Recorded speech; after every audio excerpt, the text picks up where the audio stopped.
Hello बच्चों। Basically आपने देखा होगा, अब थोड़े से लेक्चर की फ्रीक्वेंसी हमने बढ़ा दी है ताकि आपका कोर्स जल्दी हो जाए। आज का जो टॉपिक है वो है इलेक्ट्रोस्टैटिक।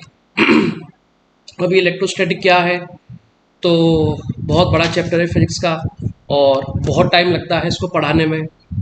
तो जैसा हमारी बात हुई थी बेटा, आपको याद होगा, हम पूरा चैप्टर तो ऑब्वियसली नहीं पढ़ा सकते। अगर मैं इसको रेगुलर क्लास में पढ़ाता हूँ तो मेरे को लगभग 22 लेक्चर्स लगते हैं, 22 लेक्चर, और वो भी कितने के? 1.25 आवर, यानी अप्रॉक्सीमेट 1.5 घंटे के। और हम कोशिश कर रहे हैं कि इस इलेक्ट्रोस्टैट टॉपिक को हम 2 या 2.5 लेक्चर के अंदर ख़त्म कर दें। तो ये बात आपको समझनी पड़ेगी कि सर इलेक्ट्रोस्टैट समझ में कम आया, क्योंकि वैसे ही टॉपिक समझ में कम आता है और इसको हम ऑलमोस्ट कोशिश कर रहे हैं कि कितने लेक्चर में ख़त्म कर दें? 2.5 लेक्चर में। तो थोड़ा सा आपको यहाँ पर सब चीज़ नहीं पढ़ाई जाएगी। क्वेश्चंस की प्रैक्टिस, आपको पता है कि क्वेश्चंस की प्रैक्टिस हम आपको कराते रहते हैं, ठीक है ना। तो क्वेश्चन की प्रैक्टिस भी है और कुछ कुछ बातें हैं। तो चलिए टाइम वेस्ट नहीं करते। कोई भी डाउट आता है तो आप जैसा आप करते आ रहे हैं, वीडियो के नीचे कमेंट सेक्शन में आप लिख देते हैं, इस टाइप से लिखते चलें, ठीक है ना। अब जैसे नाम है इसका इलेक्ट्रोस्टैटिक, इसका मतलब ये होता है कि इलेक्ट्रो प्लस स्टैटिक, यानी एक ऐसा इलेक्ट्रो मतलब चार्ज जो रेस्ट में रहे, ये हर कोई जानता है। और चार्ज जब चलता है यानी कांस्टेंट वेलोसिटी से, तो वो इलेक्ट्रिक फील्ड जनरेट करता है। और यदि उसको एक्सिलरेट कराया जाए तो वो इलेक्ट्रोमैग्नेटिक वेव जनरेट करता है, ठीक है ना। तो बेसिक बेसिक बातें हम बात करें कि कोई भी बॉडी को अगर नेगेटिव बनाना हो तो हम बोलते हैं एक्सिस ऑफ इलेक्ट्रॉन कर दो, और किसी भी बॉडी को अगर पॉजिटिव बनाना हो तो उससे इलेक्ट्रॉन्स क्या करो? खींच लो, ठीक है ना। There is no positive charge, less negative को हम पॉजिटिव बोल देते हैं, ठीक है ना बेटा। और न्यूट्रल आपको पता ही है कि जितने इलेक्ट्रॉन हो उतनी ही क्या हो जाए? प्रोटॉन हो जाए, ठीक है ना। अब कुछ कुछ बातें जैसे करंट के अंदर भी आपने पढ़ रखी होगी बेटा, कि जो चार्ज होता है Q, इसको अपन क्या लिख देते हैं? I into T. इसको क्या लिखते हैं? I into T. और अगर ये हो गया हमारा चार्ज, हो गया charge equal to current into time. Current electricity में क्या लिखते हैं? Current equal to Q by D Q by D T. आपको पता आ रहा हो, याद आ रहा हो। तो करंट के अंदर हम कुछ ऐसा लिखते हैं, करंट इलेक्ट्रिसिटी के अंदर। और अगर मान लो बेटा यहाँ पर वेरिएबल करंट हो जाए तो Q बराबर क्या लिखोगे? Integration of current into time. तो ये क्या हो गया? वेरिएबल करंट आ गया, ठीक है ना। तो ये बेसिक बेसिक सी बातें हैं जो आपको याद रखनी है, ठीक है ना। अब आपको याद होगा कि आज की तारीख में ना कि यूनिट डायमेंशन जो है वो एक अच्छा टॉपिक है, उससे बहुत सारे क्वेश्चंस आते हैं। तो इनकी यूनिट्स वगैरह की अगर बात करूं मैं थोड़ी सी, तो यूनिट्स वगैरह देखो क्या लिखते हैं। यूनिट्स की अगर बात करूं देखो तो एम के एस में क्या लिखेंगे? कूलम, ठीक है। और सी जी एस के अंदर क्या हो जाएगी? ई एस यू, या फिर क्या बोलते हैं? स्टैक कूलम, या फिर हो जाएगा क्या? ई एम यू, या फिर बोलते हैं एब्सोल्यूट कूलम, या बोलते हैं एब्सोल्यूट कूलम। और अगर इनकी बात करें तो हम बोल सकते हैं कि देखो जो ई एस यू है ये इलेक्ट्रोस्टैटिक यूनिट है। ये क्या है? Electro static unit. और ये क्या है? Electromagnetic unit, electromagnetic unit. अब आप बोलोगे सर ये यूनिट वगैरह क्यों बता रहे हो, ये तो इतनी काम की नहीं है। तो बेटा आज की तारीख में यूनिट एंड डायमेंशन जो टॉपिक है वो एक अच्छा खासा वेटेज रखता है, ये आपको पता होना चाहिए, ठीक है ना। अगर मैं आपको कुछ कुछ बातें और बताऊं कि भैया देखो ये बातें याद करनी है, ठीक है ना। सुनना, क्या क्या बातें याद करनी है कि जो 1 कूलम होता है दैट इज 3 × 10⁻⁹ स्टैटिक कूलम, ठीक है ना। तो उसका मतलब 1 कूलम की बात करें तो ये हो गया 1/10 एब्सोल्यूट कूलम। ये हो गया कितना? 1/10 एब्सोल्यूट कूलम। तो देखो सबसे बड़ी यूनिट क्या हो गई? अब सोचो सबसे बड़ी यूनिट क्या हो गई? Absolute coulomb. सबसे बड़ी यूनिट क्या हो गई? Absolute coulomb. और फिर क्या आ गई? कूलम। और उसके बाद क्या आ गई बेटा? Static coulomb. तो ये सबसे बिगर यूनिट हो गई और ये मीडियम यूनिट हो गई और ये सबसे स्मॉलेस्ट यूनिट हो गई, ठीक है ना।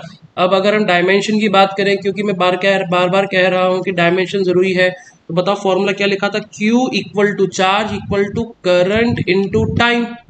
अब चार्ज की बात करें तो करंट की यूनिट होती है एम्पेयर और टाइम की यूनिट होती है टी, ठीक है ना। इस तरह से हम क्वेश्चन लिख सकते हैं।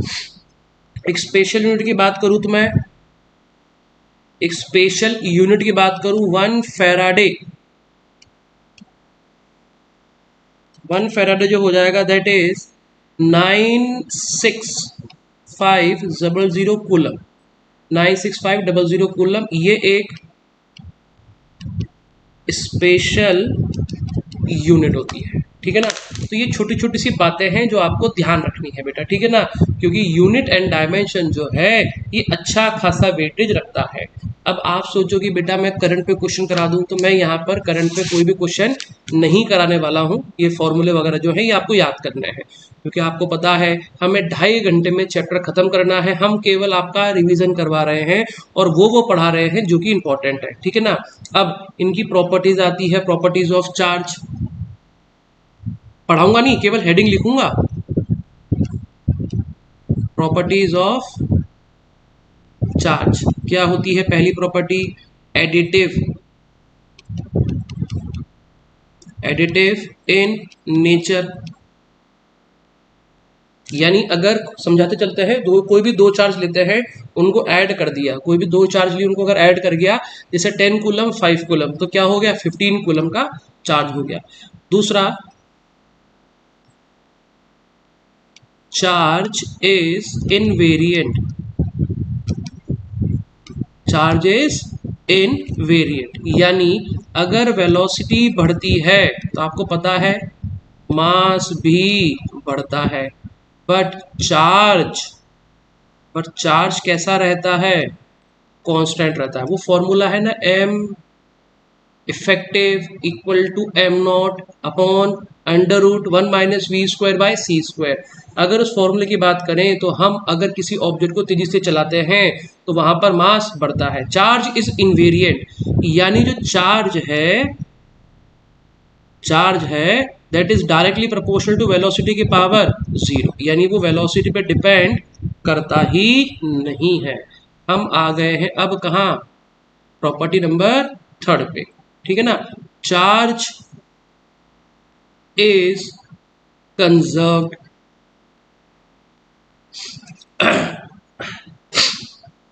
चार्ज इज कंजर्व्ड का मतलब क्या हुआ बेटा, कि बेसिकली सर ये मतलब हुआ कि अगर हम 10 कूलम का एक चार्ज, एक बॉडी लेते हैं जिसपे 10 कूलम चार्ज है, कितने कूलम चार्ज है? 10 कूलम चार्ज है, तो अगर हम उसको 8 + 2 भी लिख सकते हैं, 7 + 3 भी लिख सकते हैं, माइनस प्लस के हिसाब से, मतलब लाना हमें 10 कूलम है ना, तो चार्ज क्या है? कंजर्व्ड है।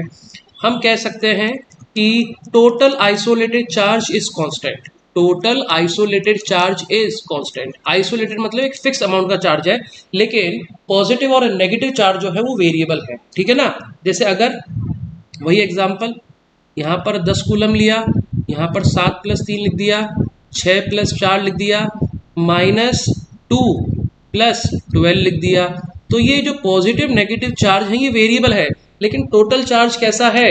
कंजर्व्ड है, ठीक है ना।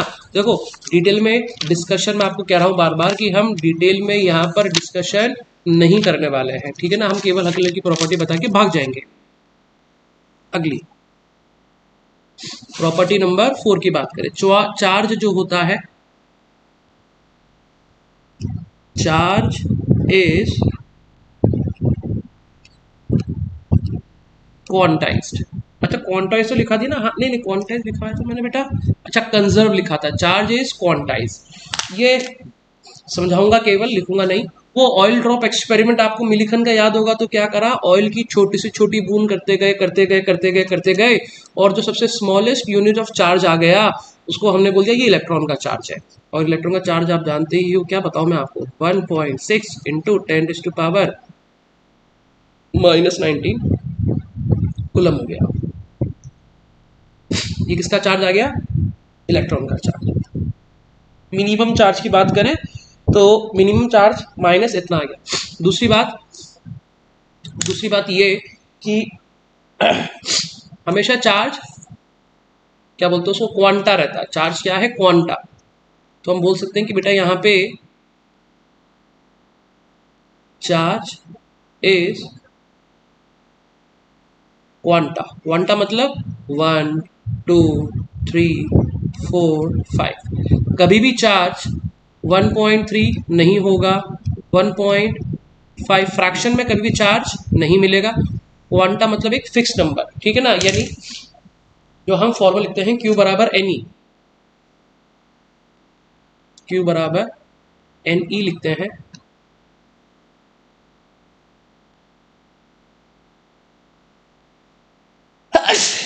सॉरी बेटा, ये n नंबर होते हैं, या तो n 0 हो सकता है, 1 हो सकता है, 2 हो सकता है, 3 हो सकता है, ठीक है ना। इस तरह से तो सबसे स्मॉलेस्ट यूनिट ऑफ चार्ज जो है दैट इज E। और E फ्रैक्शन में चलेगा, मल्टीपल में चलेगा, ठीक है ना। वो पॉज कर रहा था वीडियो। अब मैं कह रहा हूँ Q बराबर जो होता है बेटा वो NE होता है। इसमें n क्या होते हैं, नंबर होते हैं 0 1 2 3। कभी भी आधा इलेक्ट्रॉन, 1.5 इलेक्ट्रॉन, 2.5 इलेक्ट्रॉन एग्जिस्ट नहीं करता। कुल मिला के 1 2 3 इलेक्ट्रॉन एग्जिस्ट करते हैं। एक साइंटिस्ट आए थे गेलमैन करके, जिन्होंने बोला, थ्योरेटिकल बोला कि भैया हमने इलेक्ट्रॉन के भी टुकड़े कर दिए हैं। उनको क्या बोल दिया उन्होंने, क्वार्क। आपने नाम सुना होगा क्वार्क। एक होता है अप क्वार्क और एक होता है डाउन क्वार्क। तो हम इस पर चर्चा नहीं कर रहे ज़्यादा। मैं कह दूंगा आपको स्मॉलेस्ट और यूनिट ऑफ चार्ज जो है दैट इज इलेक्ट्रॉन है। ऑयल की सबसे छोटी बूंद थी वो क्या थी, इलेक्ट्रॉन की थी। कि गेलमैन ने केवल थ्योरी दी है, उसका कोई भी प्रैक्टिकल पॉसिबिलिटी नहीं है ना। साइंटिस्ट गेलमैन जिन्होंने क्या बोला कि भैया क्वार्क होते हैं। क्या होते हैं बेटा, क्वार्क। और उन्होंने आपको याद हो तो अप क्वार्क और डाउन क्वार्क बताए थे। अप क्वार्क की वैल्यू भी आपको याद होगी +2e/3 और डाउन क्वार्क की -e/3।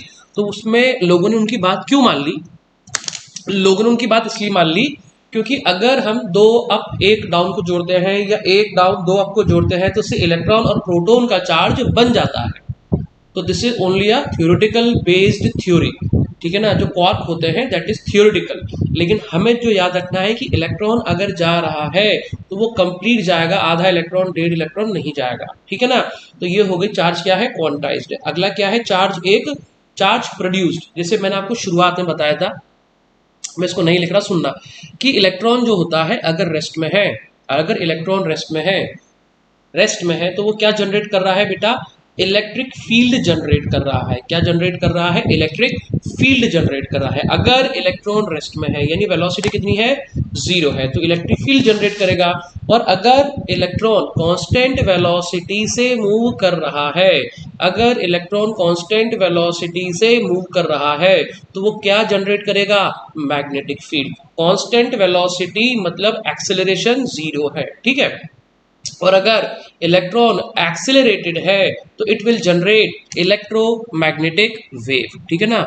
तो अब इसको केवल फटाक से लिखते हैं, अगर चार्ज वेलोसिटी 0 तो केवल electric field, charge velocity constant, acceleration 0 तो कौन सी, मैग्नेटिक फील्ड यानी बी।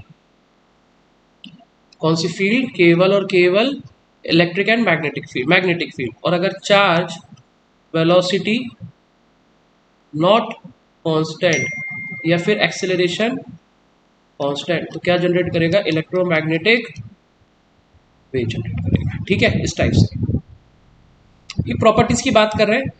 दूसरा कि जो चार्ज होता है, charge can not exist without mass. यानी मास है तो चार्ज है, मास है तो क्या है, चार्ज है, ठीक है।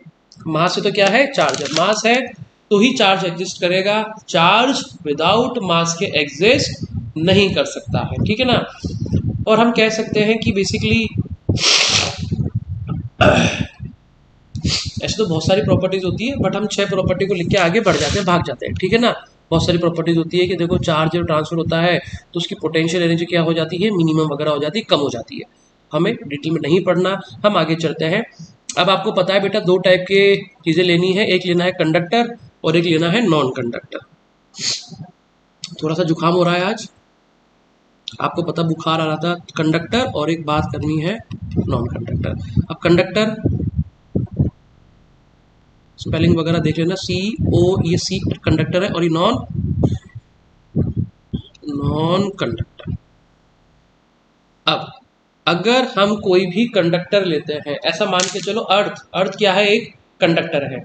तो जब कभी भी कंडक्टर की बात करेगी और सॉलिड की बात करें, किसकी बात करें, सॉलिड स्फीयर की। अगर मैं बात करूं सॉलिड कंडक्टर, अगर हम बात करें किसकी, सॉलिड कंडक्टर। सॉलिड जब भी कोई भी मटेरियल होगा, सॉलिड को ऐसे दिखाएंगे भाई, ठीक है ना। सॉलिड में हमेशा चार्ज कहाँ भाग जाएगा बेटा, बाहर भाग जाएगा। सॉलिड कंडक्टर की बात करें तो हमेशा चार्ज कहाँ रहेगा, सरफेस पे रहेगा। और अगर हम यहाँ पे बात करें सॉलिड नॉन कंडक्टर, शॉर्ट में लिख रहा हूँ, एनसी का मतलब क्या समझ गए, नॉन कंडक्टर। तो सॉलिड नॉन कंडक्टर होगा, उसमें चार्ज हमेशा कहाँ डिस्ट्रीब्यूट होगा, सरफेस पे रहेगा। अर्थ क्या है, कंडक्टर है, तो अर्थ का सारा चार्ज कहाँ है, सेंटर पे डिस्ट्रीब्यूटेड है। तो हम बोलेंगे सर आउटर मोस्ट एरिया पे है, कहाँ वहाँ है,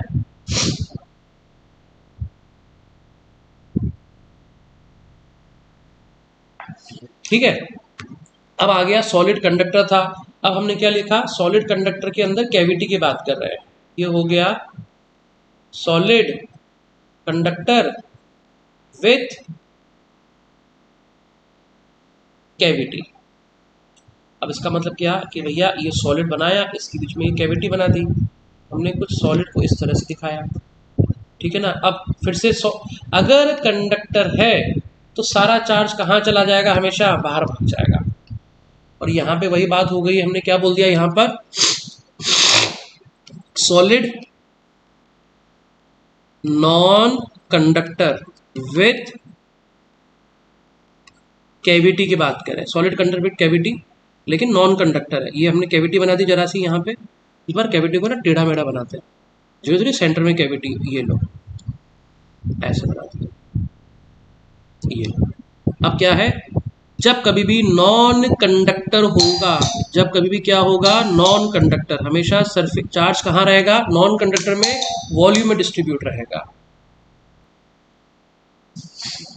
कभी कभार मैं वीडियो क्या बीच में पॉज कर देता हूँ, कोई आ जाता है इसलिए हो जाता है वीडियो, ठीक है ना। चलो अपन आगे स्टार्ट करते हैं। हम बात करते हैं अगर कंडक्टर होगा, फिर से सुन लो, कंडक्टर होगा तो हमेशा चार्ज कहाँ पे रहेगा बेटा, सरफेस पे रहेगा। मान लो एक कंडक्टर है तो सरफेस पे चार्ज रहेगा। अगर नॉन कंडक्टर है तो पूरा का पूरा चार्ज कहाँ पे डिस्ट्रीब्यूट होगा, वॉल्यूम में, ठीक है ना। अब अगर मैं मान लो कंडक्टिंग शेल ले लो, कंडक्टिंग शेल ले लो, तो कंडक्टिंग शेल का मतलब होता है जैसे मेले के अंदर जो प्लास्टिक की बॉल होती है खाली, मेले के अंदर मिलती है ना प्लास्टिक की बॉल खाली, अंदर कुछ नहीं होता, केवल सरफेस होती है। तो हम कह रहे हैं अगर कंडक्टर है तो ऑब्वियसली सॉलिड तो है नहीं, तो हम कह देंगे सारा चार्ज कहाँ चला जाएगा, सरफेस पे। और अगर यहाँ पे बात करें तो बोल देंगे नॉन कंडक्टिंग शेल की बात करें तो हम बोल देंगे देखो शेल है, नॉन कंडक्टिंग है, तो हमेशा चार्ज कहाँ रहेगा, वॉल्यूम। अब वॉल्यूम तो है ही नहीं, तो हम बोल देंगे सारा चार्ज कहाँ रहेगा, सरफेस पे आ जाएगा। तो हम ऐसा बोल सकते हैं कि सरफेस पे चार्ज कहाँ कहाँ पे है, सॉलिड कंडक्टर हो, सॉलिड कंडक्टर कैविटी वाला हो, या फिर कंडक्टिंग शेल हो, या फिर नॉन कंडक्टिंग शेल हो, तो हम बोल सकते हैं इन सब के अंदर सारा का सारा जो चार्ज है, सारा का सारा जो चार्ज है कहाँ स्प्लिट है, बोलो, आउटर बाउंड्री पे है। आउटर कहाँ है, बाउंड्री पे। अब मैं आपको बोलूं कि इसका मतलब कोई ऐसा नाम बताओ जिसमें चार्ज कहाँ पे हो, वॉल्यूम में डिस्ट्रीब्यूटेड हो, तो हम बोलेंगे वॉल्यूम में डिस्ट्रीब्यूटेड कहाँ पे होता है, केवल सॉलिड नॉन कंडक्टर या फिर कैविटी की बात करें। लास्ट वाला जो शेल है वो भी क्या है, बेसिकली नॉन कंडक्टिंग शेल है, लेकिन वॉल्यूम है ही नहीं।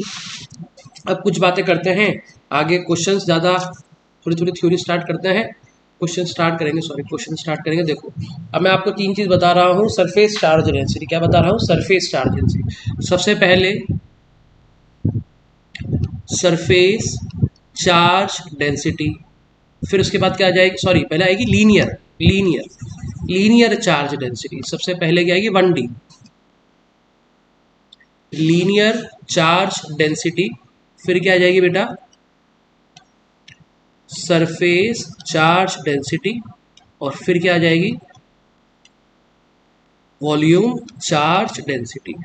लीनियर का मतलब हो गया 1D, सरफेस चार्ज डेंसिटी का मतलब हो गया 2D, और ये हो गया 3D। यानी अगर एग्जाम्पल की बात करें तो यहाँ पे हम लेंथ मतलब एक ऐसा 1D जैसे क्या बोल सकते हैं, ओनली लेंथ की बात होगी, ओनली लेंथ की बात होगी। यहाँ पर किसकी बात होगी, एरिया की, और यहाँ पर क्या होगी वॉल्यूम। यानी जो चार्ज होगा, अगर लीनियर चार्ज डेंसिटी की बात मैं कर रहा हूँ तो चार्ज केवल लेंथ में डिस्ट्रीब्यूटेड होगा। अगर मैं सरफेस चार्ज डेंसिटी की बात कर रहा हूँ तो चार्ज एरिया पर डिस्ट्रीब्यूट होगा, यानी 2D पे डिस्ट्रीब्यूट होगा। और अगर मैं वॉल्यूम चार्ज डेंसिटी की बात कर रहा हूँ तो चार्ज कहाँ पे होगा, वॉल्यूम, यानी पूरे के पूरे क्यूब के अंदर डिस्ट्रीब्यूट होगा, है ना।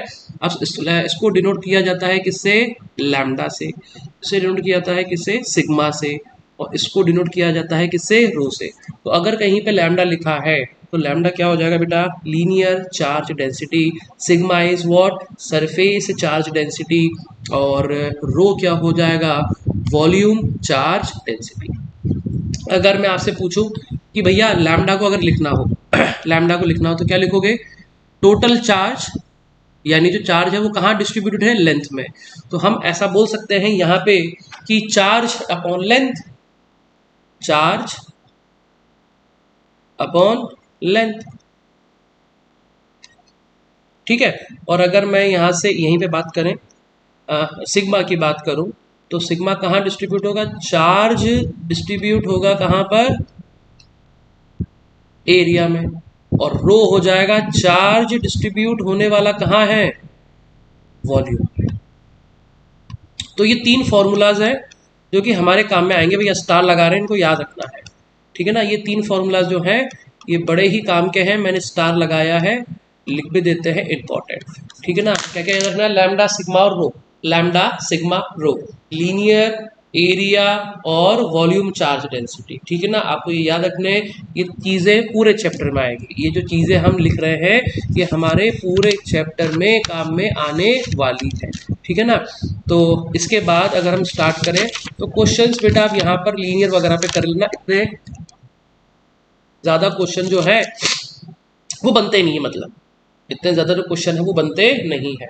अब मैं आपको फटाफट से तीन बातें बता दूं कि जो चार्ज होता है, जो चार्ज होता है उसको कितनी तरह से ट्रांसफर किया जाए। जैसे आपने सुना होगा बेटा, हाँ 10th क्लास के अंदर फ्रिक्शन प्रोसेस आ गया होगा, वही आपने देखा होगा स्केल और सिल्की अगर रखते हैं, रब करते हैं तो यहाँ पर बेसिकली वो क्या होता है, बाल खड़े हो जाते हैं, ठीक है ना। तो अगर मैं आपसे बोलूँ method of charging, method of charging, तो हम बोलेंगे तीन टाइप के मेथड है। एक तो फ्रिक्शनल है, फ्रिक्शन मतलब क्या, जब दो हैंड को रब करते हैं तो चार्ज क्रिएट होता है। फिर आता है फ्रिक्शन, फ्रिक्शन आपने सुना होगा 10th क्लास में, वो स्केल और सिल्क सबसे बेस्ट एग्जांपल है। फिर आता है कंडक्शन, फिर क्या आता है कंडक्शन। अभी कंडक्शन बेटा आपको याद हो तो थर्मल फिजिक्स के अंदर भी आता है। और लास्ट आ जाता है क्या, इंडक्शन, ठीक है। तो छोटा सा एक ओवरव्यू बात करते हैं कि फ्रिक्शन जो है वो सबसे बेसिक मेथड है। आपको पता है कि दो मटेरियल को क्या करना पड़ता है, रब करना पड़ता है और चार्ज क्रिएट होता है। आजकल आपने देखा होगा इंस्टाग्राम में बहुत रील्स आती है, कोई लेडी क्या करती है, उसको क्या बोलते हैं, स्टेप से सिल्क की पेपर को झटकते हैं और बच्चों के जब बाल के पास लेके जाते हैं तो बाल क्या हो जाते हैं, ऊपर खड़े हो जाते हैं। अब बात करते हैं कंडक्शन की, अब बात करते हैं किसकी, कंडक्शन की। कंडक्शन, कंडक्ट कराना, कंडक्शन मतलब क्या, कंडक्ट कराना, यानी अगर दो मेटल में अगर कंडक्शन हो रहा है तो इसका मतलब दोनों मेटल के बीच में कांटेक्ट है, दोनों मेटल के बीच में क्या है, कांटेक्ट है। देखो मैं क्या बोलना चाह रहा हूं बेटा आपसे बार बार, अब लिखते हैं मेथड ऑफ चार्जिंग।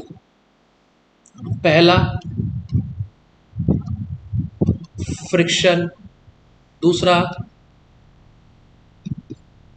कंडक्शन, और तीसरा क्या होता है, इंडक्शन।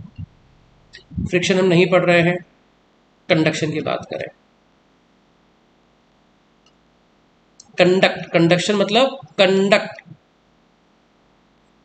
कंडक्ट मतलब हमने दो स्फीयर लिए हैं और दोनों के बीच में क्या लगा दिया है, कनेक्शन कर दिया है। कंडक्शन का मतलब कंडक्ट और कंडक्ट का मतलब connection.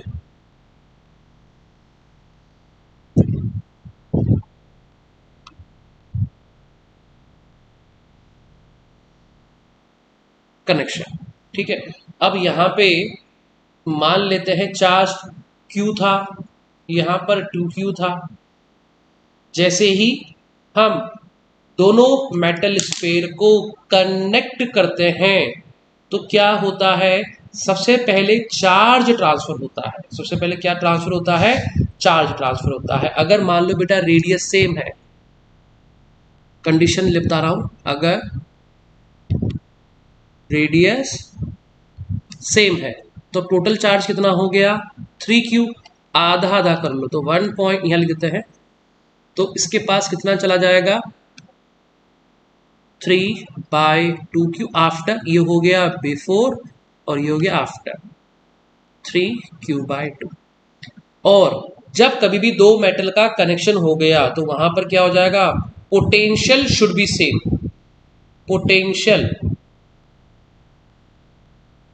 Potential should be same, ठीक है ना।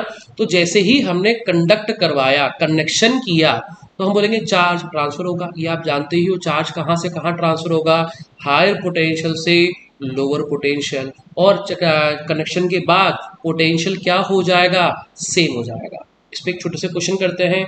अभी जैसे पहला, रेडियस अगर सेम होगा तो टोटल चार्ज को देखेंगे और चार्ज को क्या कर देंगे, आधा आधा कर देंगे, ठीक है ना। अब एक क्वेश्चन लेते हैं, मैं क्वेश्चन लिखता हूं बेटा, 1 मिनट। हाँ भाई, दो मेटल लिए, दोनों को टच कर दिया और पूछ रहे हैं कि चार्ज और पोटेंशियल बता दो। अब देखो क्वेश्चन करने का तरीका कैसे है, सबसे सिंपल तरीका, टोटल चार्ज देखो, टोटल चार्ज तो कितना हो गया, 120 माइक्रोकूलम और 60 माइक्रोकूलम, तो कितना हो गया 180 माइक्रोकूलम। रेडियस देखो, पहले का रेडियस R1 का कितना दिया है R, और R2 का रेडियस कितना दिया है 3R। तो जो चार्ज है वो कितने भागों में स्प्लिट होने वाला है, टोटल 4, एक R और एक 3R। तो हम बोल देंगे टोटल कितने पार्ट में स्प्लिट होगा, 4 पार्ट में। अब फर्स्ट पार्ट के पास कितना जाएगा, 1/4, और इसके पास कितना जाएगा 3/4, और टोटल चार्ज स्प्लिट होगा तो 180 इंटू 180 कर देंगे। तो ये हो गया पहले वाले का और ये हो गया दूसरे वाले का। मल्टीप्लाई वगैरह करें तो ये 45 माइक्रोकूलम आता है, ये 135 माइक्रोकूलम आता है। और सबसे important potential, potential is same just after contact, just after connection. यानी अगर कनेक्शन कर दिया, कनेक्शन करते ही दोनों का पोटेंशियल क्या हो गया, सेम हो गया, और चार्ज ट्रांसफर होता रहेगा। और अगर रेडियस सेम है, अगर रेडियस सेम है तो चार्ज इक्वल इक्वल क्या होने वाला है, स्प्लिट होने वाला है। अगर रेडियस सेम है, अगर रेडियस अलग अलग हो गया तो क्या करोगे, टोटल रेडियस, पहले वाला का रेडियस R/4R, 3R/4R, इस तरह से क्या करना है, स्प्लिट कर देना है, ठीक है ना। एक क्वेश्चन और करते हैं बेटा, मैं लिखता हूं 1 मिनट। देखो भाई अगला क्वेश्चन क्या है, 3 मेटल शेल हैं, 3 आइडेंटिकल मेटल शेल। आइडेंटिकल का मतलब क्या हो गया कि तीनों का जो रेडियस है वो क्या है, सेम है। अब बोल रहे हैं ABC, ए पे चार्ज Q, B पे -2Q और C पे +2Q। बोल रहे हैं कि अगर AB को टच कर दें तो AB का टोटल चार्ज कितना होने वाला है बेटा। आप बोलोगे देखो प्लस का तो Q है और माइनस का कितना है 2Q, तो टोटल चार्ज कितना बैठेगा इसका, -Q। तो हम -Q को दो भाग में स्प्लिट करो तो -Q/2 और -Q/2, और इसके पास +2Q। अब अगला स्टेप B और C को जोड़ना है। बताओ दोनों को टोटल को ऐड करो तो कितना, 2 प्लस आधा माइनस का आधा, तो कितना बचेगा, प्लस का 1.5, प्लस का 1.5, 1.5 का मतलब कितना हो गया 3/2। तो आधा आधा 3/2 का आधा 3/4 प्लस का, और प्लस का 3/4 कैसे हम बोलेंगे, दोनों को ऐड करने के बाद 1.5 और 1.5 का मतलब डेढ़ का मतलब 3/2, आधा आधा 3/2 का आधा 3/4 और ये -q/2 चल रहा है। लास्ट में सी और ए, सी अच्छा ये रहा ए और ये रहा सी। अगर हम दोनों को जोड़ें तो प्लस का 3q/4 और माइनस का q/2।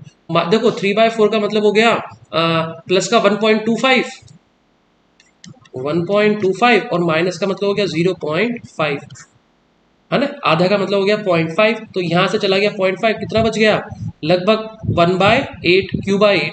तो ये हो जाएगा प्लस का q/8 प्लस का q/8 और प्लस का 3/4 और पोटेंशियल की वैल्यू हमेशा क्या रहने वाली है, सेम होने वाली।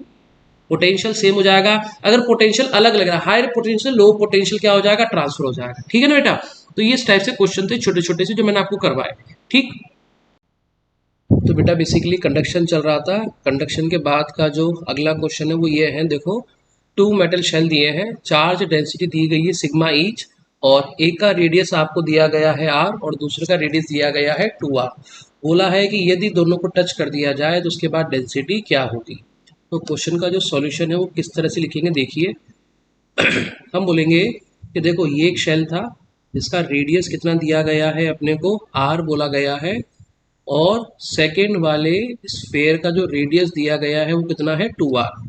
इसका चार्ज डेंसिटी अपने को दी गई है सिग्मा, और इसकी चार्ज डेंसिटी भी क्या दी गई है, सिग्मा। दोनों के चार्ज के बारे में हमें नहीं बताया गया है। अब अगर चार्ज के बारे में नहीं बताया गया है तो हम चार्ज को कैलकुलेट तो कर सकते हैं, हम चार्ज को कैलकुलेट तो कर सकते हैं।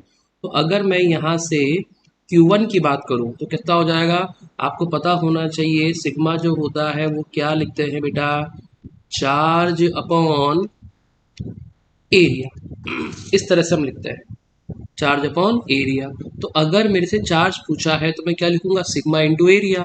तो सिग्मा इंटू एरिया क्या हो जाएगा, 4πr²। और यहाँ से अगर Q2 की बात करें तो क्या लिखेंगे, सिग्मा की वैल्यू सिग्मा इंटू 4π और 2r का क्या हो जाएगा, होल स्क्वायर। अब मैं आपसे पूछूं यहाँ पे टोटल चार्ज क्या होगा, तो आप बोलोगे देखो टोटल चार्ज हो गया पहले का 4 सिग्मा पाई r² प्लस इसकी बात करें तो ये कितना हो जाएगा, 4 सिग्मा पाई r²। तो अगर यहाँ से टोटल चार्ज की बात करें तो 20 सिग्मा पाई r², ये क्या हो गया है बेटा, टोटल चार्ज आ गया है। अब आपको पता है कि चार्ज किस फैक्टर में स्प्लिट होता है, तो हम लिख देंगे, कल बताया था Q1 की वैल्यू, तो आपको पता है R/2 है, तो टोटल कितने फैक्टर हो गए, थ्री पार्ट में स्प्लिट होगा। फर्स्ट के पास कितना आएगा, R/3R, तो 1/3 इंटू 20। तो मैं इसको ऐसे लिखता हूँ डायरेक्ट ही, इसको डायरेक्टली कैसे लिखता हूँ मैं, 20/3 सिग्मा पाई r²। और Q2 के पास कितना हो जाएगा बेटा, 2/3 ऑफ 20, तो 2/3 तो कितना हो जाएगा, 20 इंटू 2, तो 40/3 सिग्मा पाई r²। अब इसका मतलब हमें क्या मिल गए हैं बेटा, दोनों के चार्ज मिल गए हैं, और चार्ज किस फैक्टर में स्प्लिट हो गए हैं आपको पता होना चाहिए, 1:2 रेशियो में स्प्लिट हो गए। अपने से क्या पूछा गया है बेटा, सिग्मा 1, पहले वाले का सिग्मा। तो अभी हमने आपको बताया था सिग्मा की वैल्यू देखो फिर से क्या होती है, चार्ज अपॉन एरिया। अब चार्ज कितना है, चार्ज मिल गया है, charge 20 sigma pi r²/3 upon area क्या हो जाएगा फिर से 4πr²। और अगर मैं यहाँ से सिग्मा 2 की बात करूँ तो 40/3 सिग्मा पाई r² बाय कितना हो जाएगा, 4π 2r²। ये कितना हो जाएगा, 4π 2r²। तो यहाँ से जो सिग्मा निकल के आएगा, देखो r² से r² कट जाएगा, पाई से पाई कट जाएगा, 4 से कट जाएगा 5, तो कितना आ रहा है 5 सिग्मा 5 सिग्मा बाय 3, और इसको अगर कैलकुलेट करते हैं तो ये आता है 5 सिग्मा बाय 6। अभी 6 क्यों आया है? तो बेटा वहाँ पे आर स्क्वायर का फैक्टर था, तो वैल्यू क्या होने वाली है? बेसिकली डबल होने वाली है, ठीक है ना। तो ये क्वेश्चन था अपना कंडक्शन के ऊपर। अब हम आ रहे हैं किस पे, किस टॉपिक पे आ रहे हैं? इंडक्शन। अगर मैं थोड़ी सी इंडक्शन की बात करूं तो इंडक्शन का मतलब क्या होता है? दो मेटल स्फेयर को केवल पास लाना, टच नहीं करना। टच करना है, टच करना है, कंडक्ट कराना है, तो क्या बोलते हैं? कंडक्शन। अगर केवल हमें पास लाना हो, इफेक्ट लाना हो, जैसे अगर मैं बोलूं कि ये एक शेल है, ये मेटल का शेल है। अब मेटल का उसको बोल दिया हमने पॉजिटिवली चार्ज मेटल शेल बोल दिया है, शेल है ना। तो आपको पता है कि अगर मेटल है तो कंडक्टर है, यानी चार्ज कहाँ पे डिस्ट्रीब्यूट हो जाएगा? हमेशा सरफेस पे आ जाएगा। ये लो भाई, और बगल में इसके लेके आए एक शेल जो कि न्यूट्रल है, न्यूट्रल मेटल शेल। अब इसका इस पे इफेक्ट आना चालू होगा, तो यहाँ पे जब पॉजिटिव चार्ज था तो यहाँ पर क्या आ जाएगा बेटा? नेगेटिव चार्ज आ जाएगा। और यहाँ पर कौन सा चार्ज आ जाएगा? पॉजिटिव चार्ज क्रिएट हो जाएगा, ठीक। तो क्या हुआ? एक मेटल शेल ने दूसरे पर क्या डाला? इफेक्ट डाला। यानी हम बोल सकते हैं कि इंडक्शन जो होता है वो चार्ज का केवल क्या करवाता है? रीडिस्ट्रीब्यूशन। देखो न्यूट्रल था, लेकिन जैसे ही हम पॉजिटिव मेटेलिक शेल को पास लेके आए तो हम बोल सकते हैं न्यूट्रल मेटेलिक शेल पे पोटेंशियल डिफरेंस क्रिएट हो गया है। क्या क्रिएट हो गया है? Potential difference. कैसे? अब देखो, ये हो गया है लो पोटेंशियल और ये क्या हो गया है? High potential. But still charge कितना है? जीरो है। चार्ज कितना है? जीरो। क्यों? क्योंकि चार्ज का हुआ क्या है बेटा? सुनना मेरी बातों को, बड़ी इंपॉर्टेंट लाइन बोल रहा हूं। चार्ज का क्या हुआ है? केवल रीडिस्ट्रीब्यूशन। बट अभी भी अगर मैं आपसे पूछूं टोटल चार्ज, तो आप बोलोगे टोटल चार्ज जीरो है। अब मैं आपसे पूछूं क्या पोटेंशियल डिफरेंस है, तो आप बोलोगे हाँ सर पोटेंशियल डिफरेंस है, एक तरफ हाई पोटेंशियल है और एक तरफ लो पोटेंशियल है। तो चार्ज जीरो है बट पोटेंशियल जीरो नहीं है। तो हम बोल सकते हैं in extreme conditions charge zero हो सकता है बट पोटेंशियल जीरो नहीं होगा।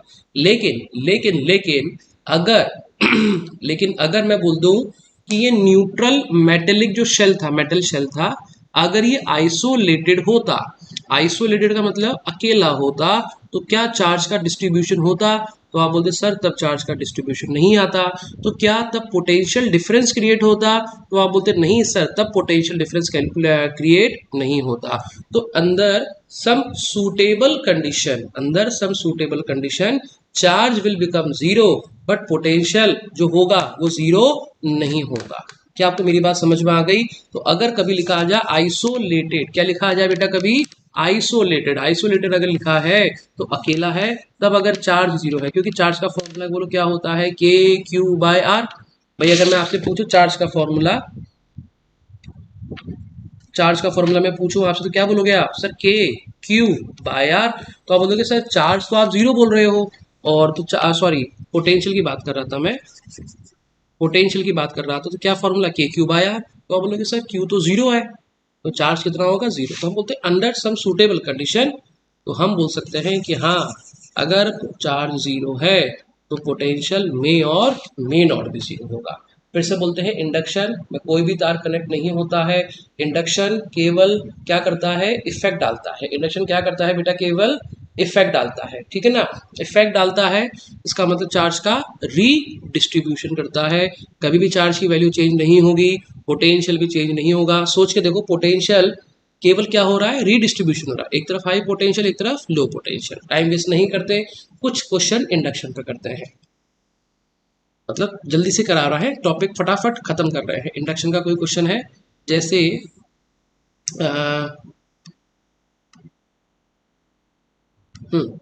पहला क्वेश्चन हमने क्या करा, कुछ जैसे टू मेटल रॉड ली आफ्टर इंडक्शन, आफ्टर इंडक्शन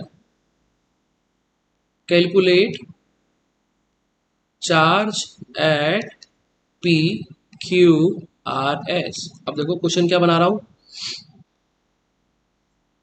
हमने यहाँ पे दो मेटल प्लेट ली है, ए और बी मान लेते हैं, ये ए और ये बी मान लेते हैं। इस पे +3 चार्ज है और इस पे है 5Q।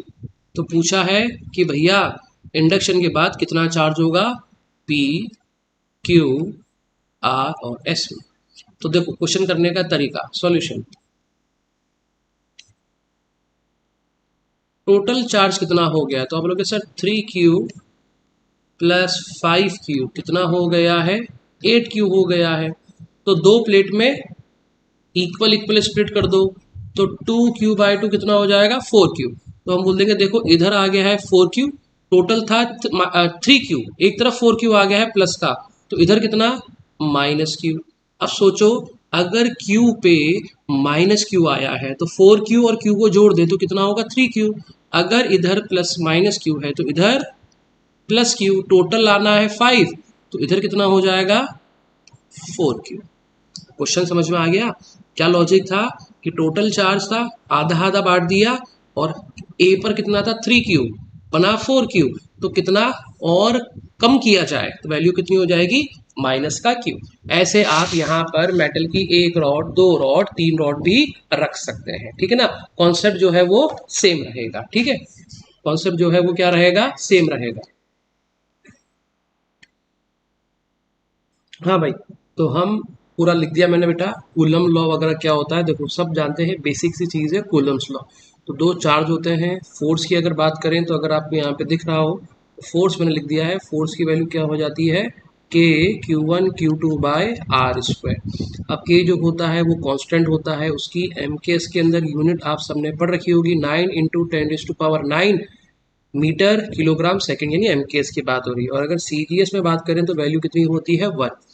और अगर इस कूलम्स लॉ को अगर लगाना हो पूरा एक्सपेरिमेंट, यानी Q1 Q2 R को हम किसी मीडियम के अंदर रख दें, कहाँ रख दें, किसी मीडियम के अंदर रख दें, तो इन दैट केस फोर्स जो ऑफ मीडियम जो होगा वो क्या हो जाएगा बेटा, F of air upon F of epsilon not.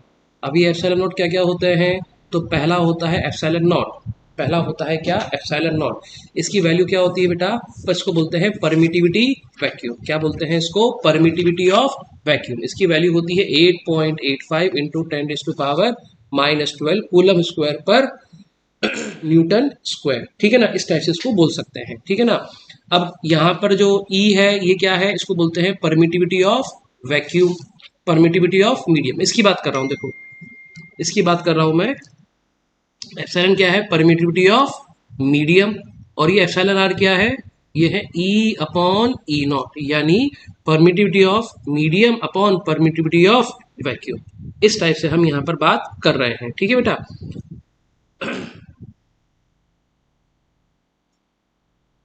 तो बेसिकली ये क्वेश्चन हो गया, ठीक है ना। अब इसके बाद क्या है, देखो एक क्वेश्चन है 2 पॉइंट चार्ज। यहाँ पे जो क्वेश्चन है क्या है, 2 point charge separated by 10 centimetre, find minimum electric force. अब क्या पूछा है, देखो मिनिमम इलेक्ट्रिक फोर्स। अब मिनिमम पूछा है तो उसका मतलब चार्ज भी मिनिमम होना चाहिए, क्योंकि सेपरेशन दे रखा है। मेरे को बताओ फोर्स की अगर बात करें तो क्या लिखोगे, के Q1 Q2/r²।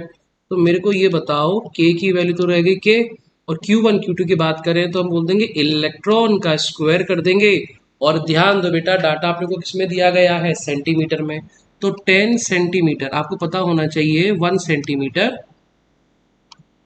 1 सेंटीमीटर जो होता है 100 सेंटीमीटर, मैं उल्टा बोल रहा हूँ सॉरी, 100 सेंटीमीटर जो होते हैं, 100 सेंटीमीटर जो होता है दैट इज 1 मीटर। तो यहाँ से 10 सेंटीमीटर कितना हो जाएगा, 0.1 मीटर। तो नीचे क्या आ जाएगा, 0.1 का स्क्वायर। इलेक्ट्रॉन के चार्ज की बात करें तो 1.6 इंटू 10⁻⁹ कूलम का स्क्वायर कर देंगे, और नीचे हो जाएगा 0.1 का स्क्वायर। और के की वैल्यू अगर आपको रखनी हो तो आप रख सकते हो 9 इंटू 10⁻⁹। तो 9 इंटू 10⁻⁹, इसको सॉल्व कर लीजिएगा, ये वैल्यू आ जाएगी, क्या आ जाएगा, फोर्स मिनिमम आ जाएगा। ठीक, चलो मैं अगला क्वेश्चन लिखता हूँ। तो बेटा जो अगला बेसिकली जो क्वेश्चन है वो अगर आप देखें यहाँ पे तो मैंने लिख रखा है बेस्ड ऑन सुपरपोजिशन प्रिंसिपल। अभी क्या है, कैसे करते हैं देखो। तो जो पहला क्वेश्चन लिख रखा है कि इसमें तीन चार्ज लगाए गए हैं, क्यू क्यू क्यू, और हर साइड कितनी है, एक्स है। तो इसका मतलब ये एक इक्विलेटरल ट्रायंगल हो गया, ये वाली साइड भी एक्स है और ये वाली साइड भी एक्स है। हमसे पूछा गया है इस चार्ज का फोर्स पूछा गया है। तो अब यहाँ पर कुछ बात कि जो कूलम्स लॉ होता है ना, वो जब के Q1 Q2 बाय लिखते हैं तो Q1 और Q2 पे चार्ज कंसीडर नहीं करते। यहाँ पर हम क्या बोल देते हैं, डायरेक्शन कंसीडर कर लेते हैं। जैसे अगर मैं इसी पॉइंट को आगे बढ़ाऊं तो एक यहाँ पर फोर्स आ गया जिसकी वैल्यू क्या लिखे बेटा, F बराबर के Q square bye x square, और यहाँ पे इस टाइप से रिपल्सिव फोर्स लग जाएगा। क्योंकि आपको पता ही बचपन से पढ़ते हुए आए कि अगर दोनों चार्ज पॉजिटिव रहते हैं तो positive positive will repel each other. So यहाँ पे F1 और यहाँ पर क्या हो गया, F2। अब F2 की वैल्यू क्या हो गई, के Q square bye x square. अब आप अच्छे से जानते हैं ये वाला एंगल कितने डिग्री है बेटा, इक्विलेटरल ट्रायंगल है 60 डिग्री। सो ये वाला angle vertical opposite angle 60 degree. तो इनका जो रिजल्टेंट की बात करें वो यहाँ पे आ जाएगा, और वो कितना आ जाएगा, √3 टाइम्स cos 60। वो फॉर्मूला पढ़ता ना आपने कि A square plus B square plus 2ab cos theta, तो वहाँ पे cos 60 की वैल्यू रहेगी √3/2, 2 से 2 कट जाएगा, तो आंसर आ जाएगा √3 टाइम्स ऑफ के Q square bye x square. तो हम इस क्वेश्चन को इस तरह से कर सकते हैं, ठीक है बेटा। अब यहीं पे अगर मैं इस पर छुटपुट और बात करूं, तो अगर मैं आपसे पूछूं कि बेटा अगर यहीं पे चार्ज -q लगा देते तो एक हो जाता q, एक हो जाता ये भी प्लस q, और ये हो जाता -q। तो आप बोलोगे देखो एक पॉजिटिव नेगेटिव है तो कौन सा फोर्स लग जाएगा इसमें बेटा, अट्रैक्शन फोर्स लग जाएगा। ये पॉजिटिव नेगेटिव है तो यहाँ पर भी क्या लग जाएगा, अट्रैक्शन फोर्स लग जाएगा, ठीक है ना। दोनों तरफ पॉजिटिव है और यहाँ पे चार्ज कैसा हो गया, नेगेटिव। तो पॉजिटिव नेगेटिव अट्रैक्शन, यहाँ पॉजिटिव नेगेटिव अट्रैक्शन, तो उसकी डायरेक्शन यहाँ बदल जाएगी। तो बेसिकली डिपेंड करता है कि डायरेक्शन कैसे बदल रही है, कहाँ बदल रही है। अब जो अगला क्वेश्चन है वो ये है, देखो अगला क्वेश्चन जो है वो इस टाइप का है। यहाँ पर तीन चार्ज रखे गए हैं, +9q, -q और प्लस का 16q, ठीक है ना। ये जो चार्ज लिखा गया है ये क्या है, प्लस का 16q। अब आपको पता है ये एक फेमस ट्रायंगल 3x 4x, तो ये कितना आ जाएगा 5x। अब क्वेश्चन क्या है, फाइंड फोर्स ऑन -q, यानी इस वाले की बात हो रही है, इस वाले की बात हो रही है। तो हम -q को यहाँ लिख देते हैं, देखो ये लिख दिया मैंने -q। तो अब बताओ सबसे पहला फोर्स क्या लगेगा, माइनस और प्लस क्या लगेगा, अट्रैक्शन इधर लग जाएगा। तो हमने बोल दिया देखो इधर वैल्यू आ गई F1, और पॉजिटिव नेगेटिव इधर भी क्या लगेगा, अट्रैक्शन, इसको क्या बोल दिया F2। अब यहाँ इसकी वैल्यू लिखते हैं। यहाँ अगर मैं F1 लिखूं तो F1 की वैल्यू क्या हो जाएगी बेटा, K 9q और Q बाय कितने का, 3x का होल स्क्वायर। और यहाँ कितना लिखेंगे देखो, K Q और 16q बाय 4x स्क्वायर, ठीक है। तो अपने को F1 मिल गया और F2 मिल गया। और सबसे अच्छी बात यह है कि ये दोनों कितने डिग्री पे हैं, 90 डिग्री पे। तो इनका जो रिजल्टेंट जाता है वो कितने टाइम जाएगा बेटा, अगर आप जानते हो तो रिजल्टेंट कितने टाइम जाएगा, √2 टाइम्स। कितना जाएगा, √2 टाइम्स। अगर आप इसको सॉल्व करते हैं, देखो ये 16 है, 16 से 16 कट गया, 9 से 9 कट गया, तो आंसर कितना हो गया, √2 टाइम्स के Q square bye x square, ये आंसर आ गया, ठीक है ना। इस टाइप से कुछ छोटे छोटे क्वेश्चन है जो मैं करवा रहा हूं। अब देखो अगला जो क्वेश्चन है, यहाँ पे हेडिंग लिखी थी मैंने, रेगुलर पॉलीगन। रेगुलर पॉलीगन का मतलब क्या है, देखो अब रेगुलर पॉलीगन का मतलब ये है कि -q पे चार्ज पूछा जा रहा है। अगर आप क्वेश्चन दिख रहा हो तो लिखा है find force at charge -q। अब देखो तीनों चार्ज पॉजिटिव हैं, ये भी +q, ये भी +q और ये भी +q, सेंटर पे क्या है माइनस, तो क्या लगेगा, अट्रैक्शन लगेगा। भाई पॉजिटिव नेगेटिव क्या लगेगा, अट्रैक्शन, इधर अट्रैक्शन, इधर अट्रैक्शन और इधर अट्रैक्शन। अब अगर ये इक्विलेटरल ट्रायंगल हो, जैसे ये वाला डिस्टेंस अगर मैं x लिखूं, ये वाला डिस्टेंस भी अगर मैं x लिखूं और ये वाला डिस्टेंस भी क्या लिख दूं, x लिख दूं, तो मेरे को बताओ ये कौन सा ट्रायंगल बन गया बेटा, इक्विलेटरल ट्रायंगल बन गया। अब ऐसा हो रहा है कि सेंटर पे इधर भी चार्ज है, इधर भी फोर्स है, अट्रैक्शन। अब देखो अगर हम तीनों तरफ के अट्रैक्शन की बात करें तो रेगुलर पॉलीगन का मतलब ये हुआ कि तीनों तरफ माइनस क्यू को 3 चार्ज खींच रहे हैं। तो नेट वैल्यू अगर मैं आपसे पूछूं यहाँ पे नेट वैल्यू, तो नेट वैल्यू क्या हो जाएगी बेटा? 0। सो यहाँ पे एफ नेट की वैल्यू क्या हो जाएगी? 0। यही मैं आपको बताना चाह रहा हूं कि अगर कोई भी रेगुलर पॉलीगन होता है, अगर कोई भी रेगुलर पॉलीगन होता है तो सेंटर पे जो चार्ज होगा उसके कारण वैल्यू कितनी आएगी? 0। अब आप देखो इस क्वेश्चन को देखो, हर तरफ क्या है? ये एक रेगुलर पेंटागन। अब मैं बोलूँ कि फाइंड चार्ज एट क्यू। अब मैं अगर क्यू को यहाँ पे लिख दूं तो क्या होगा? देखो हर कोई इसको अपनी तरफ खींचना चाहेगा, पॉजिटिव क्यू। ये देखो इस तरह से अगर कोई भी रेगुलर है तो सेंटर पे हमेशा कितना चार्ज बैठेगा? 0। तो हमने बोल दिया देखो ये सेंटर है, सेंटर पे कितना चार्ज आएगा? हमेशा 0 आएगा। अब अगले क्वेश्चन पे आते हैं, देखो जो कि बेहतरीन क्वेश्चन है। अब ये क्वेश्चन क्या बोल रहा है कि plus Q plus Q plus Q plus Q charge है और find net force on charge minus Q present at centre. अब देखो रेगुलर पॉलीगन होता तो सेंटर पे कितना चार्ज बोल देते? हम 0 बोल देते। अब इस पॉइंट पर यहाँ पे हमें कोई भी चार्ज नहीं दिया गया है, तो अब कैसे निकालें? तो देखो उसको करने का तरीका, हम यहाँ बोलते हैं एक हाइपोथेटिकल चार्ज मान लो प्लस क्यू। अब सोचो अगर ये प्लस क्यू है तो सेंटर पे कितना चार्ज आ गया? 0। बट सोचो क्या यहाँ पर प्लस क्यू था? नहीं था। यहाँ पर कितना था? 0। तो हम बोल देंगे यहाँ पर अगर आप प्लस क्यू कंसीडर कर रहे हो तो दोनों कंसीडर करो, प्लस क्यू और माइनस क्यू। अब सोचो plus Q charge regular polygon balance कर लेगा। अब एक्स्ट्रा जो एक्सेस चार्ज बच रहा है या जो बचने वाला चार्ज है एक्स्ट्रा, वो कितना है? Minus Q. तो केवल माइनस क्यू के कारण क्या निकाल दो? फोर्स निकाल दो। क्या निकाल दो? केवल माइनस क्यू के कारण फोर्स निकाल दो। तो अब आप क्या बोल दोगे? देखो यहां से यहां तक की डिस्टेंस और क्या लगा दोगे? फोर्स। की बात करें तो क्या लिख दोगे? के कैपिटल क्यू और small Q by R square. ठीक है ना? मेरे हिसाब से आपको बात समझ में आ गई होगी। जैसे एक और एग्जांपल समझाते हैं, एक और एग्जांपल समझने की कोशिश करते हैं इसी रेगुलर पॉलीगन की। देखो एक और एग्जांपल, यहां पर फिर से plus Q plus Q plus Q plus Q. अगर मैं -2q लिख दूं तो सोचो अगर यहां पर एक प्लस क्यू होता, अगर यहां पे ये प्लस क्यू होता, मैं इसको एक काम करते हैं इधर ही बनाते हैं। अगर यहाँ पर प्लस क्यू होना चाहिए था तो मेरे को माइनस क्यू को पहले तो बदलो प्लस क्यू में। तो सोचो माइनस क्यू को प्लस क्यू लाना है तो यहाँ पर कितना क्यू लिख दूं? 3q। जैसे ही आप 3q लिखते हो, जैसे ही आप 3q लिखते हो तो 3q, इसको मैंने लिखा q और कौन सा q? Plus Q. और दूसरी तरफ क्या लिख दिया? -3q। अब दोनों को जोड़ो, दोनों को जोड़ो भाई। अगर मैं प्लस क्यू और -3q को जोड़ता हूं तो वैल्यू क्या आ जाएगी? -q।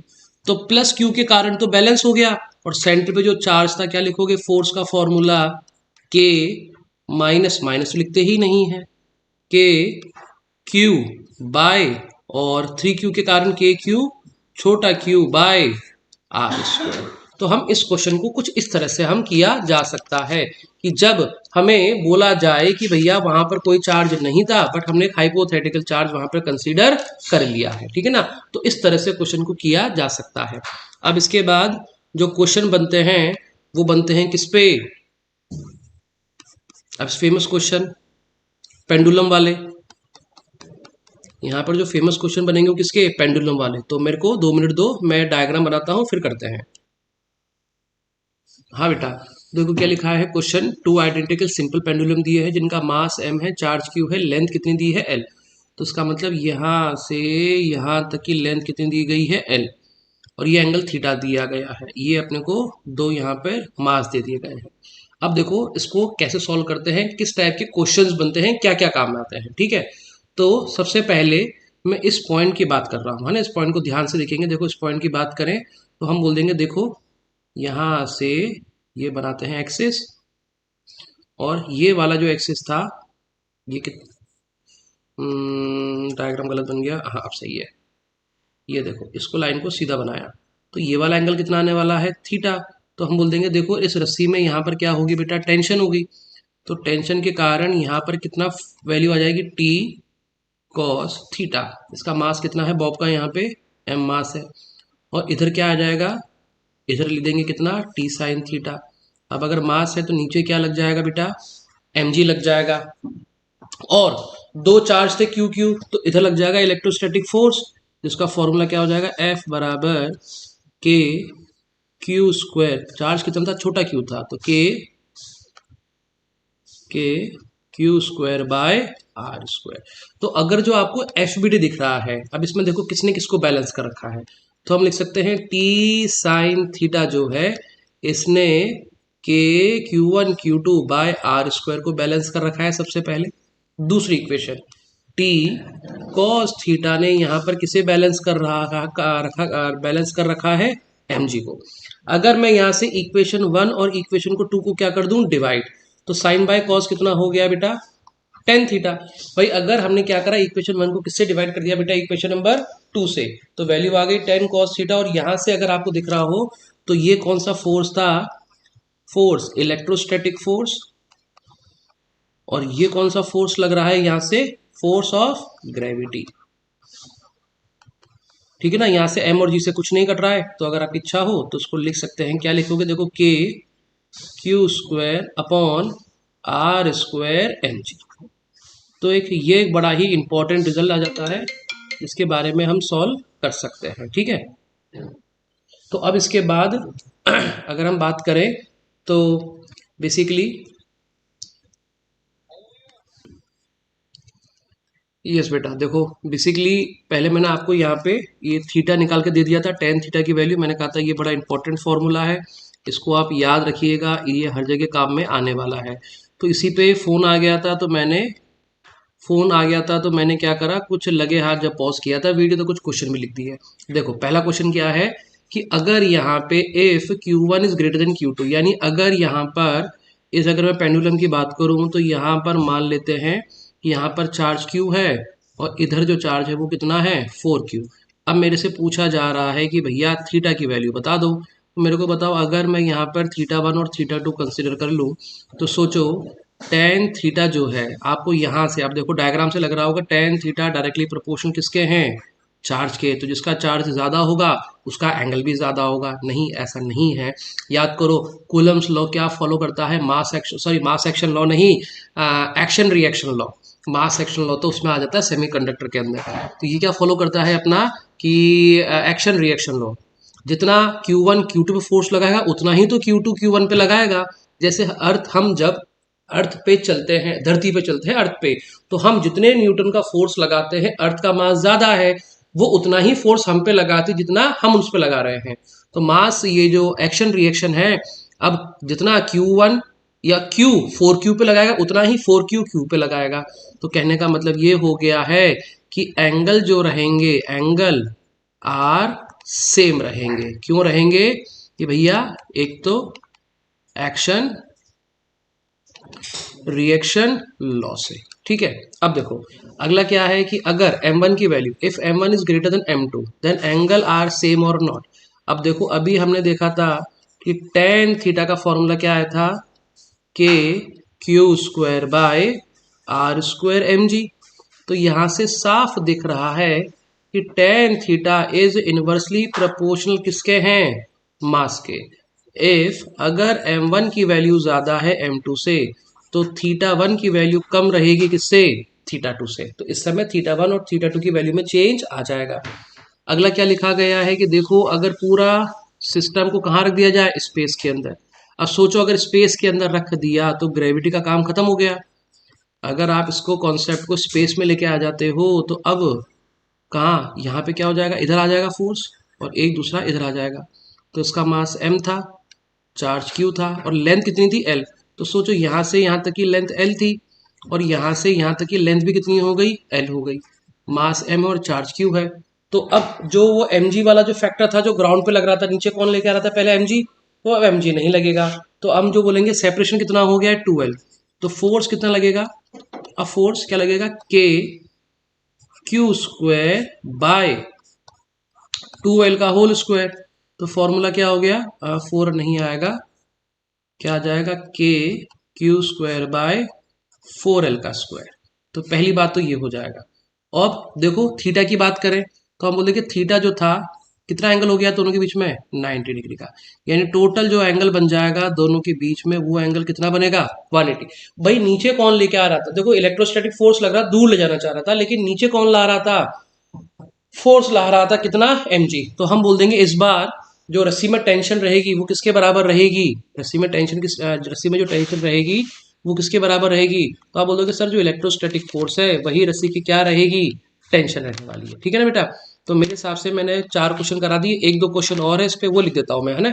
देखो मैं लिखता हूँ फिर आप आगे बढ़ते हैं। नहीं, मैंने क्वेश्चन को देखे तो मेरे को ऐसा लगा कि क्वेश्चन ज़्यादा टफ हो जाएंगे। अभी हमें केवल इतने ही क्वेश्चन करने चाहिए इस पे। इसके बाद जो अगला लेक्चर आएगा, आज का क्या है लेक्चर जो था वो 30-30 मिनट्स के स्प्लिट करे थे, तो कोशिश करेंगे अगले लेक्चर में वन टाइम पे खींचे, क्योंकि क्या है ना बेटा, देखो मेरे को भी क्या इतना टाइम नहीं मिलता है कि मैं लेक्चर को रिकॉर्ड कर पाऊँ। तो अभी देखो आपने देखा होगा पहले वाला लेक्चर इलेक्ट्रोस्टैट 1.1 जो था वो दिन में था, ये रात को हो गया है। तो टाइम कम मिलता है, इसलिए जब जब मिल जाता है मैं लेक्चर को रिकॉर्ड करता रहता हूँ। ठीक है ना, आप रिस्पॉन्स बनाए रखिए, फिर आगे पढ़ते हैं नेक्स्ट लेक्चर में।